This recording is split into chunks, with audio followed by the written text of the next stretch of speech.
I'll answer the question. You want answers? I think I'm entitled. You want answers? I want the truth! You can't handle the truth. Look at me, take a picture, it'll last longer. The mirror on the wall say I'm getting stronger. Hi, and welcome to 647. 6 stories for 7 a.m. because there's a famine of truth in our land. And this is your quick news fix. And the truth starts now. All right, take one. No crackers, no rocker, no barrel, and no customers. Cracker Barrel is yet another revered brand going woke and heading to Bud Light heaven. DEI and LGBTQ advocate CEO Julie Fells managed to tank the stock by a 12% drop in less than 1 day by her keen leadership and not having a clue who her customers are. Her DEI hiring program should help matters profoundly. There are so many fun and creative ways you could play off the Southern cracker country store country menu motifs and win young fans. And instead, we get tired, progressive, soulless dogma and despising your customer wisdom like the NFL and Budweiser. Julie, just a thought. How about drag queen lunch hour? Or maybe atheist Sunday brunch? I'm just thinking. I'm sure you'll come up with something great. All right, take two. Trump up $515 million after a reversed verdict. This was the wonderful work of soon-to-be felon A.G. Tish James of New York and Jim Creep, Judge Arthur Erdogan. Put your shirt on, dude. A panel of 5 judges in the New York Appellate Court ruled yesterday that the original verdict was excessive. They threw out the $515 million civil fraud penalty as cruel and unusual. On another front, the Supreme Court of the United States ruled yesterday that the Trump administration can cut $800 million in health research funding. Why would they do that? Don't they care about our health?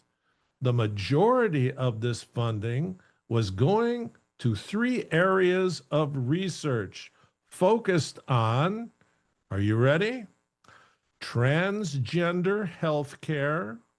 I know you're going to miss that. Vaccine hesitancy. How could there even be such a thing? And diversity research. They will all be missed.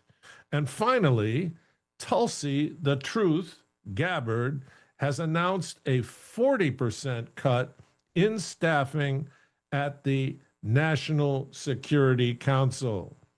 Staffing will be slashed from 350 people to 150 people.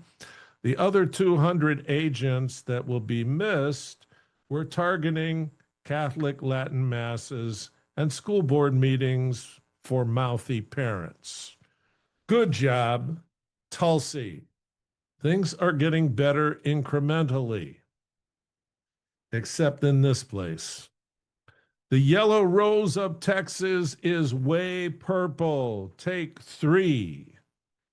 Pew Research announced that in 24 months, the Biden crime conspiracy had placed over 1 million illegal aliens in swing states to cheat the vote. This is why redistricting and voter ID and no mail-in ballots are all critical issues to be codified before November 2026. The Kabuki Mime Theater in Texas the past 3 weeks, under the artistic direction of the Emmanuel Macron of the Lone Star State, Governor Abbott of Abbott and Costello, making a mockery of the will of the people of Texas and eking out 5 seats for Republicans where a pair of cojones would have brought 10 to 11 seats. But no, the Illuminati of Austin and the Bush rhinos surround the gator-filled mudhole called the State House in Texas. Chip Roy is going back to run for Attorney General. Ken Paxton is leaving that job to run against Cornyn for the Senate, lose one powerful AG to gain a strong senator in place of a rhino, and maybe a weaker AG to turn Texas from purple to blue. I thought we were winning. We're not winning out there. All right, take 4. James, Too Tall, Eagle Scout, Comey is cooked. Declassified bombshell FBI memo proves Comey lied to Congress. This was just released Thursday. And when asked if he leaked classified info as part of a conspiracy probe to hurt Trump right before the 2016 election, Comey denied everything. Don't know anything about it. Never heard of such a thing. Ex-FBI General Counsel James Baker and ex-Comey Chief of Staff James Rybicki had originally been redacted from the docs. No more. Cara Pam Blondie new versions, naming names, came out just yesterday. The lies were leaked to the New York Times in October of 2016, just before the election to make Hillary president. So Comey's done. This is only one area where they have all the goods on him. And just as a special side note, Special Prosecutor John I Am the Walrus Durham knew about all this, but declined to pursue charges. This swamp stinks to high heaven. All right, take 5. The IRS in cahoots with the Clintons. And we all knew this, right? But now the documentation is catching up. The IRS began a criminal probe of the Clinton Foundation in 2019, then abruptly stopped. And this was during Trump won. What the heck was going on? Memos, emails, and documents just released under a FOIA, that's Freedom of Information Act for Fishhawk Natives. A FOIA present an entirely new body of evidence against Bill, Hill, and the Clinton Foundation. The IRS defied whistleblower evidence and claimed an investigation into Clintonian largesse couldn't and wouldn't happen.